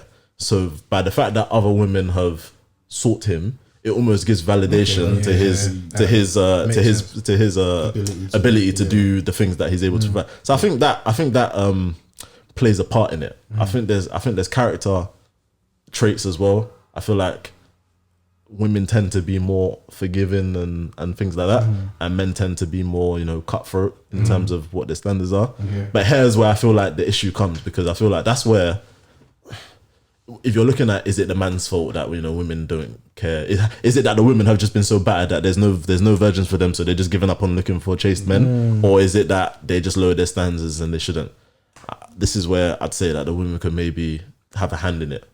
I think it's probably more the men's fault, and I can get into the reason why. I've got some written down. Yeah, I mean, but, by the way, when we're not justifying, of course, male promiscuity. Basically, yeah. One word. There's a hadith. It will kind of encapsulate a lot of the conversation. Where one of the Sahaba, he went to the Prophet Muhammad sallallahu alaihi wasallam, and he basically said that, you know, I want to basically marry this woman who's basically a prostitute. And the Prophet Muhammad sallallahu alaihi wasallam referred to a verse in Surah. I've got it written down. I can't remember what it was. Where is it? But anyway, and I think, remember Abu mentioned it on the podcast one time as well. I remember that basically the zani is for the zani or the mushrik, and the zania is for the mushrika or for the zania. So essentially, the to translate, the person, the fornicator, the person, the adulterer, is, and that's male or women, because it was both I mentioned, is for the male fornicator or the male polytheist. So that's the level. Firstly, there's two things: the level of the fornicator in this or the fornicator in this verse is likened, and there's other verses where it's likened as well, is likened to the person who's a mushrik, a person who's on shirk. So the worst of person in Islam. So that, firstly, that gives an idea of the scale of somebody who's not chaste is in Islam. That person is there's in another surah, there's them. It's mentioned next to a murderer, people that do murder, people that do shirk, and people that do fornication, and they are going to be in there's a eternal punishment or double punishment for those people unless they repent. So there's repentance for these people. But the verse clearly shows that by the verse, firstly, that, you know, they're likened to each other, so they're on the same levels of nonsense, and second, for one of a better term, and secondly, the fact that if you're upon that, then the person who's not upon that shouldn't seek you. You're not for each other. Yeah. So, and that appeals to both men and women. So just based on that, any excuse that you can give from either side for saying, oh no, you know, I want to, for seeking people that are, or for not seeking people that are chaste, any excuses for that is almost kind of washed out for both sides. So we can talk about, and we're going to talk about, like, why, and there's still value in talking about why. It's not I'm saying that we shouldn't talk about it. But when we're talking about it, that all any excuses are kind of washed out essentially by that verse, because we've been told that, like, men should aspire for chaste women should aspire for chaste man. So there's no, and that's prophetic. Oh, that's in the Quran. That's in the Quran. Do you know what I mean? So and the Prophet Muhammad sallallahu alaihi wasallam referred to that verse when he was talking about the man, and the verse mentions both men and women. So there's not really an excuse. So, like, as men and women, this is the key message. You should seek somebody who's chaste, and inshallah, if everybody does that, maintains that standard, you'll find that everyone gets better. Yeah. But anyway, sorry. I appreciate that. No, last week. Mashallah. Yeah, yes, it's the reminder. I guess the main message I just want to get out from that kind of topic is difficult to talk about because we don't actually have a female voice. But I guess at some point, would you like me to represent the female voice? No. No. I've been told I'm good at that. No, don't know. Yeah, right. I thought I got sisters. My mum's a woman, you know. If you are a sister and this is something that maybe you've noticed yourself, you have an opinion on, please share and let us know. I guess it's something we can share. Start a conversation. Yeah, exactly. Start a conversation.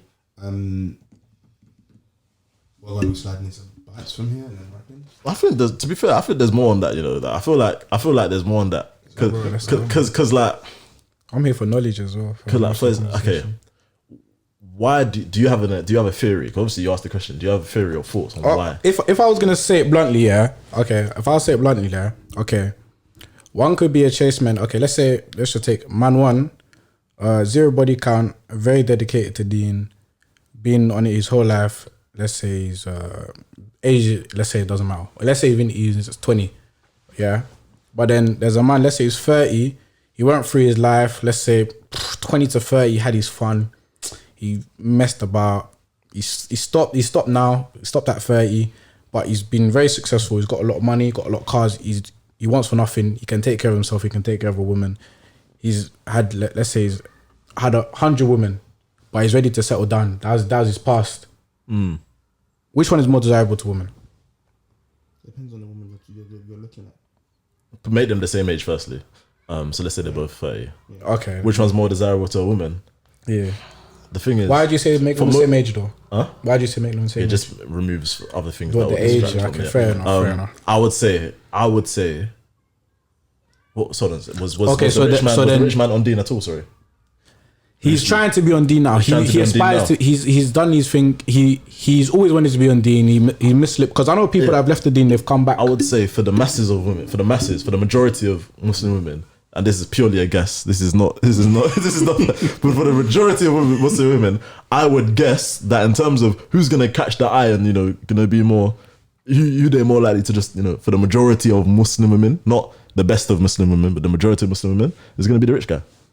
So if that's the case, yeah, what do you tell the 30-year-old guy who's like, do you know what? I never touched with my whole life. I was looking for my queen, Exactly. And then This is my because I didn't make a lot of money in life, or because I chose to be humble. Not saying that having money is haram or anything like that, but because he lived a simple life, he abstained, he lived a not boring life, but a simple life. Like because someone got money and he's got all the prospects. What's his incentive? Why shouldn't he have just got money and done his thing? That's a good question. That's a good question. Obviously, it's because of the fact that those things purely would have been for the sake of Allah, and his reward is with Allah. It's true. Yeah. But this is why. Do you know? Remember the verse? Yeah. This is why it's a verse that people should really deep in it, because at the end of the day, it's because This is why my initial answer was it depends on the woman you're talking to. yeah, of course. Yeah. But I think there's, I don't want to there's not saying anyone's bad, but then let's say there's good girls and there's bad girls. But I feel like obviously you can only be judged by, your past is very relevant, innit? Like your past is the most accurate judge of who you are as a person, innit? But if you're in the present right now and you're like, okay, I did this, I can't go back and change the past. This is the kind of person I like to be. Like I'm sorry to God, I've made my peace. Like I want to go forward. You know what I'm saying? Even that is kind of like a beauty. That's like a Beauty and a Beast story for a woman. Oh, like he did his thing. Like he just wants to be a good person. I'll take care of him. Do you know what I'm saying? Like you know what I'm saying. So, like that, I don't think that person could even struggle to find a chaste woman. You know what I'm saying? So, Do you know there's a couple? Okay, I think there's social reasons for this, isn't it? Yeah. And it's because of the fact that unfortunately, for women, for whatever reason, and there's gonna be probably, and this probably comes from family, from the impact of how men often treat women and blah blah blah, that the history of that man with other women is not a threat to her like the prospect of living with a man who is brass, for example. Yeah. That what's more likely to have an actually impact on a negative impact on her life as a day to day is it may be that. Do you know what I mean? That okay, yeah, that's that, and he's repented. He said to Allah, blah blah blah. It's fine. I can almost write off because those women are in the past. Whereas the future and our life together, I could be very negatively impacted by the fact that you can't provide. he can't provide, or he's not a nice person, or blah blah blah. Also, and there's another thing I kind of forgot to mention is that I guess, and this is more on sympathizing, is that there's probably more cases where women can with no issues Islamically, it can be completely halal and there's no issues, where a woman will have to, a virgin woman, for example, could be with a man who's not a virgin. For example, she could be a second or third or fourth wife. For example, he could be a divorcee, and that can work both ways. So there's women, I guess, in life with no negative reasons could be in situations where they can be with a man who's not a virgin, and it's normal. And for men, it's possible too. You could be marrying a widow or a divorcee too, but it's less common. And also there's less men, and the quality of men. I think is the main reason. The quality of men is just so bad that real men are a dying breed. yeah. So and the standard of sisters generally is better. So that it means that with such slim pickings, you just have to whittle down your standards. And one of the standards that's probably been whittled down earliest is that one. Yeah.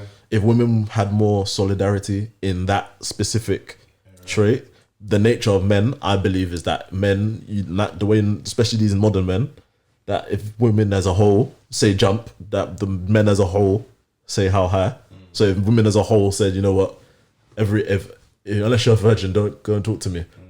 Purely virgin, that's what I'm on. Since I was born to this earth, I haven't slept with any woman before. I am purely virgin. Because obviously, you know that clip is going in. If that's what they're on, I believe that the mandem as a whole would stand up. The question is why don't the women care? Because I guess they have bigger like fish what to you fry. just did, though. Yeah. You know what I'm saying? Which one is more purporting to survival? But then, so on that, then I'd have to ask the question. So with a young man in this kind of situation, deciding what to do in his life, would one must say, okay, that's why it's difficult. It's why it's difficult. This is what we're talking about. Is why it's difficult. It's so hard. Difficult to tell a man who's on living life to stop living life, especially because the man that's living the life, the incentives that you'll give him to stop living the life are unlikely to appeal to him at that given time. So Allah, is not happy with you. He probably already knows that. You can be if you die upon this and you don't repent to Allah before you die, you will get the punishment like that's prescribed, the horrible punishment that's prescribed. Okay, there's a good chance he might not know, but at that given time, he'll probably think, I'll turn, I'll forgive later. It's the tricks of shaitan. He'll tell you, you've got time for all of that, and this is what's in front of you now. Have your cake now, rather than waiting. This is tricks of shaitan. Yeah. I to be honest. They love a bad boy, don't they? the game. I was doing wrong, But then, so I'd say, okay, so would we say, for women, is this a fair statement? I'm going to say, let me know if it's a fair statement. So, women would want to stay chaste for a future husband and for the sake of God? And it should be the other way around. For the sake of Allah, then. But the order of God first. And then, but a man, it's between him and God. It's not so. I get basically. I don't think a man is ever thinking, I'm not going to do this because of my wife. My future wife won't let me do. I know you. Okay, let me rephrase that. A good man should be thinking a lot. I have a future. Like Jimmy should be thinking like that. A good person should be thinking like that. Like the verse is there. Do you know what I mean? Like, because if I, for example, marriage is half my deen. I want to have a righteous wife. I want to have righteous children. Lineage. We spoke about lineage a couple of weeks ago. The importance of lineage in Islam. Those are all things that should be in your head, stopping you. Keeping you upon that taqwa that's going to keep you out of those situations. Whereas for the most man, it's just going to be. Like you said, it's just probably like I agree with you that it's just going to be. I hear that. I hear that. Allah, and if Allah is not on the top of your head right then it's only vibes that will stop. I guess it just comes back to men having more options, and I think in the end, I think you kind of always have that security to know that fair enough, it might not happen now or in the next year or in the next 2 years, but at some point you will find what you're looking for. Whereas for women, I think maybe that's more of a fear, and it's not actually guaranteed for them. We spoke about spinsterhood before, so yeah, I guess they're never allowed to use that word. So yeah, I guess trying to get us cancelled, man. Yeah. I think it just comes back down to what you said before: the quality of men and the quality of women. So because do we know of any brothers out there that are fearful and worried that they're never going to find the right person for them, and that they're struggling to get married? I feel like that might become a thing for the youngers though. Eventually, from what the guys are saying, I can't lie. I'll be saying I've been I spoke to Ibrahim. I spoke to a couple of my other brothers. I was thinking, I'm considering marriage. I'm openly trying to do it young. It's sort of that's what I'm saying. It's very helpful to see people that you know that are just a bit older than you living in accordance with the deen, because I never thought this was possible. I didn't know anyone that was doing this. You're asking for a far cry from me.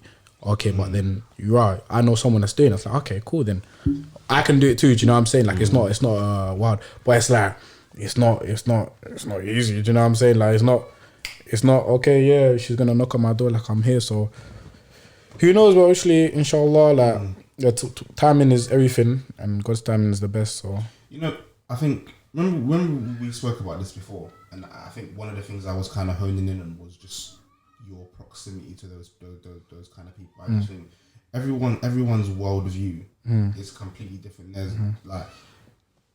There'll be a whole another like section of people living their life in a certain way, and for you it's impossible to believe because you've never seen it. Which is why probably when you said that to them, they were all laughing because they don't believe it just because they haven't seen it.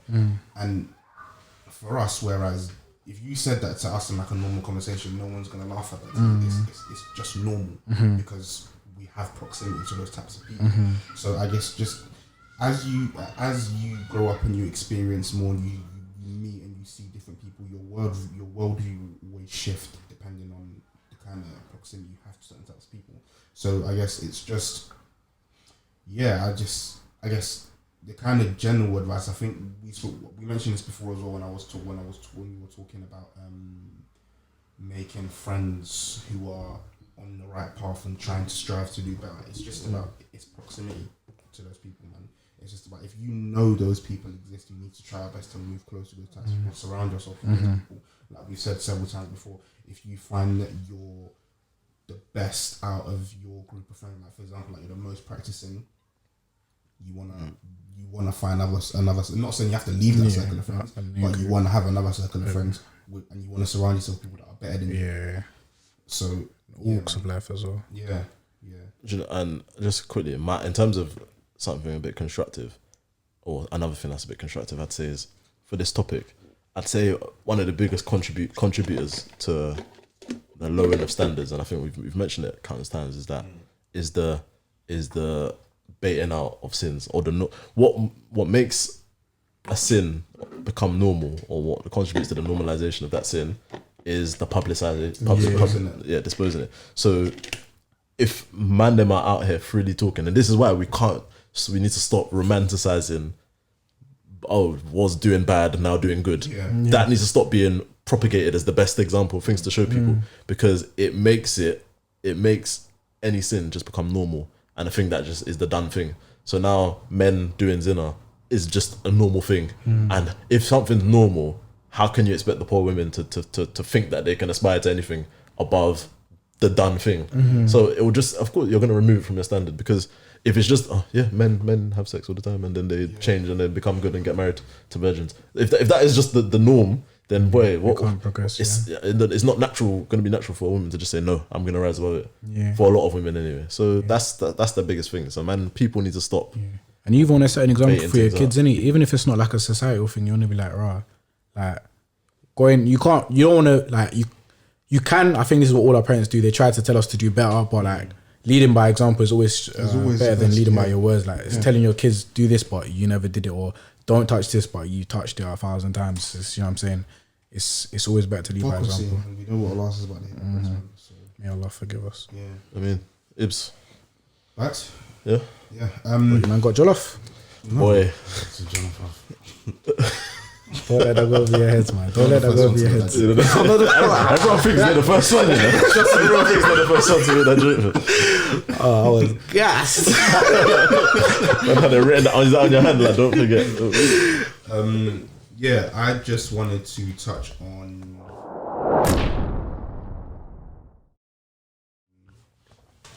one of the hadith that we mentioned on our story the other day, and it was about the importance of just joining our feet in salah. Oh my days, that's a good one. I think the hadith that we mentioned on the story actually hit me quite hard. But I want to read out another couple of hadith that there are about joining the feet. So necklace as well. No, it's here's also down. Yeah. So it's obligatory for the Muslims to make their rows straight and compact and close the gaps between them. That is done by standing shoulder to shoulder, foot to foot.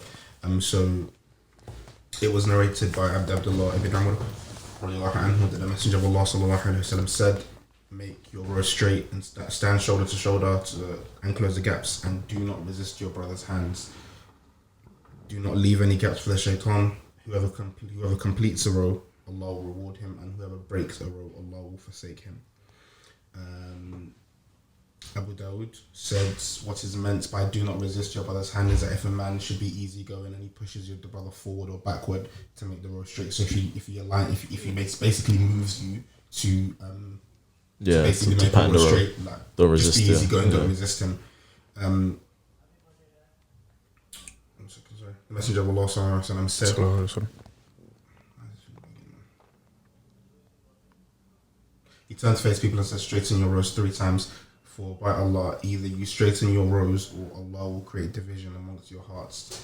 And I saw men standing shoulder to shoulder, knee to knee, and ankle to ankle. And that was just that was the one that we posted, and that was what hit me quite hard because it's such a tiny thing, but we see it all the time now. It's real. It's real.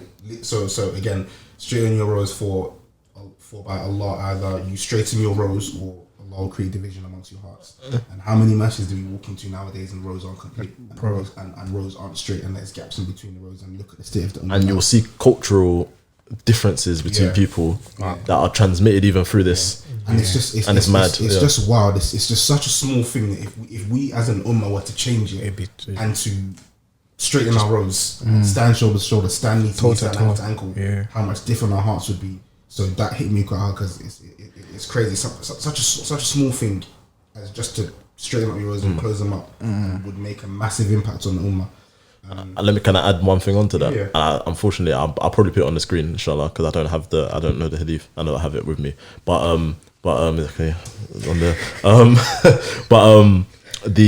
It came up in the prayer room or the musalla at work that somebody was trying to it was about straightening the rows, innit? And that's the division, literally what you said it caused, and there was arguments kind of about it. And one of the brothers was like, we were like, because normally there's this, like, you stand behind the line, and people sometimes, if people aren't used to it, they'll go in front of the line or whatever. But they were trying to straighten the row to conform with what was going further away from the imam.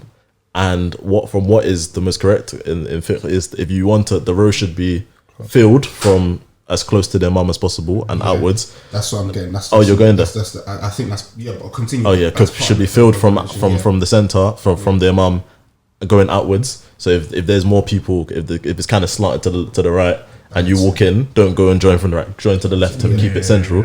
And what should be the straightness, or where the line that you're making, the consistency should come from the middle, should come from where the behind the imam is. So if you're not sure what direction should I go to follow what the guy on my left is doing, or the right, whoever's closest to the imam is who you should follow. But the person was upset that the person wasn't following him when what he was doing was further away from the imam, and that was why the person was, this is why even little things like this can prevent so many arguments and disagreements if people just knew and understood. It's ego as well, and it's I'd say before you go, it's actually kind of sad, because even when I was like a young kid, I always remember, like, this is when I went to go to some other mosque, like, you move your foot, because obviously, like, it kind of takes a bit of confidence to, like, put your foot next to some, so you move it closer, and then inshallah the brother meets you halfway, you know what I'm saying, or you put your, like, we're praying right now, I'll move close to you, I'll pull you a bit, I'll pull you aside, innit? But like, sometimes you go to a mosque, you put closer, you move, stand like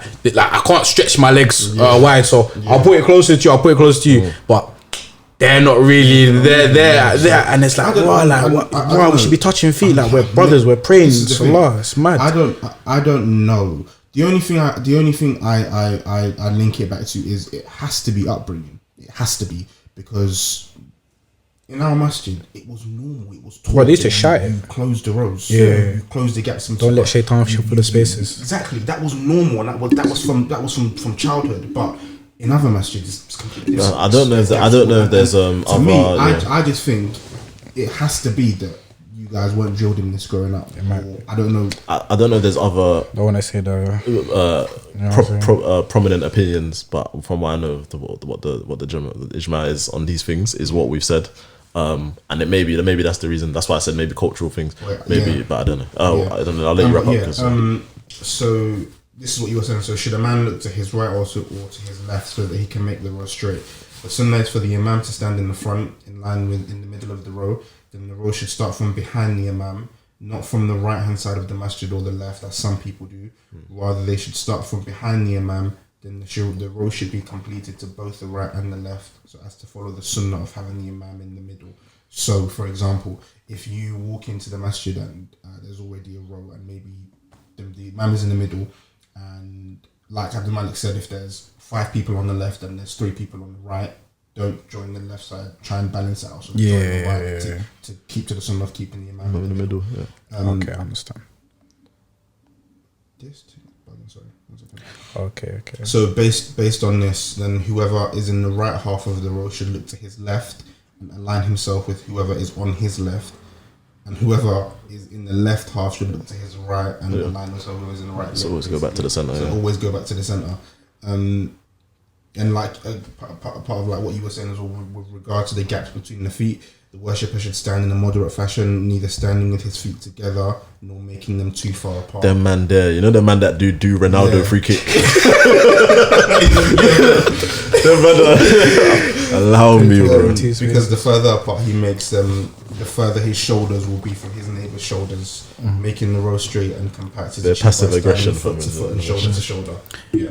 So basically, the wider your feet are apart, the further you are from the shoulders of your neighbour. So the sunnah is to stand shoulder to shoulder and knee to knee and feet to knee and knee to knee. Knee to knee is not something that we see, but that's why neutral. If you're neutral, I think they should every time before prayer they should actually be saying it. The imam should be saying that stand shoulder, close the gaps. And then Brixton, they'll inspect the lines. That's good. But while we're here, this might be an additional thing because it might be a whole topic. But what do you guys think as brothers like about this COVID whole mat? Don't like pray like effectively in Jummah or even other prayers.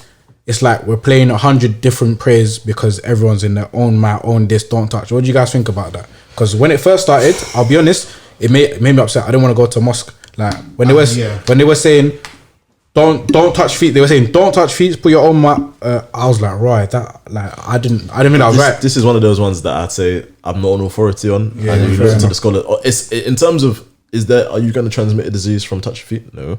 Compared to if you're there, once you're there, are you going to transmit once you're in the same room to are you going to make COVID spread by touch your feet? No. You know, I think what a lot of people saw was that they were doing it in Haram, so they were doing it in Mecca. Yeah. For a period of time, they were doing it. And so it's just kind of like if they're doing it over there, then you should just follow. So if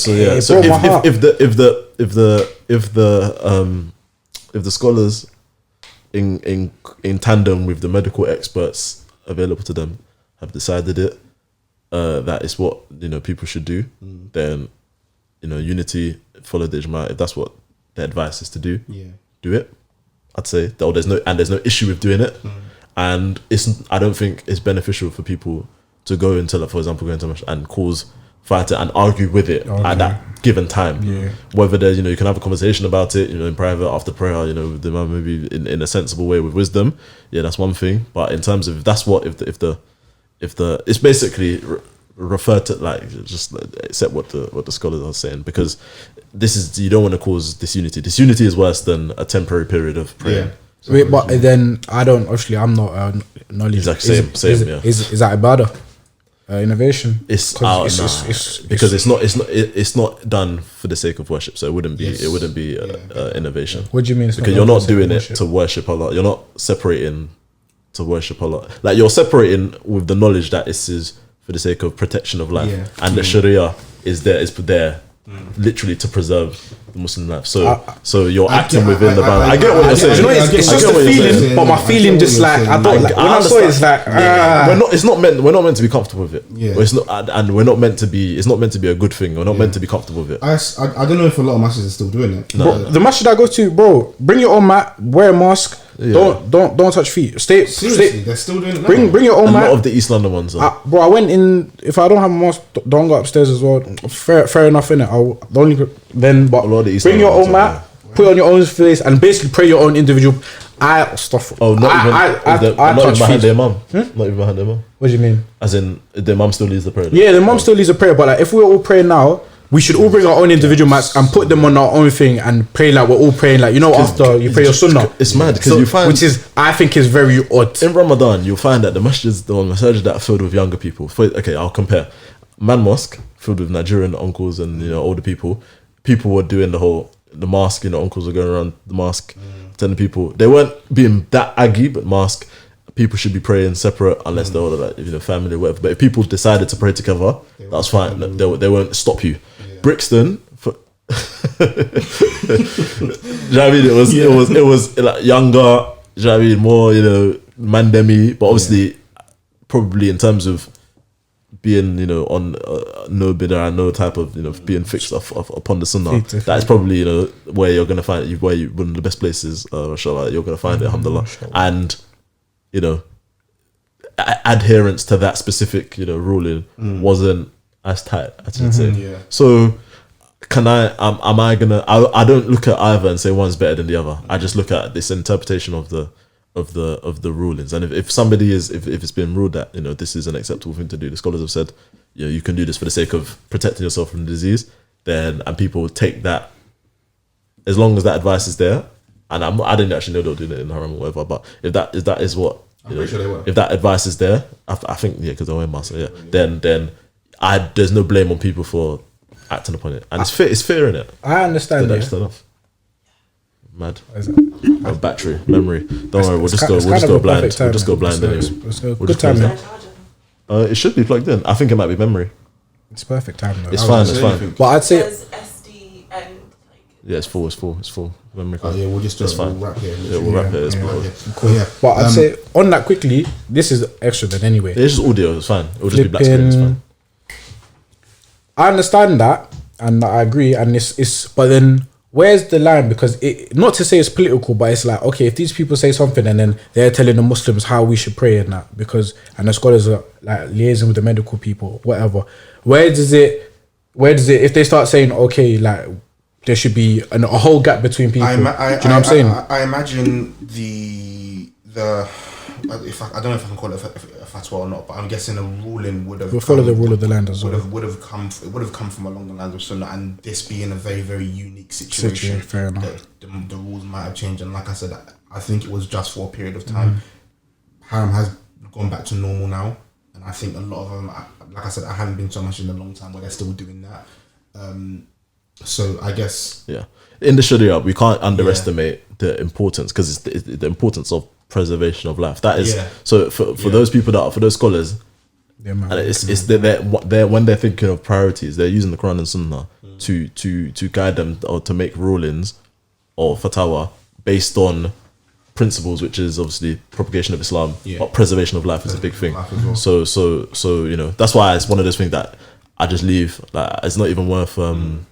I fully get what you're saying, but I trust in that they're not going to lead us to somewhere nonsensical. Allah knows best.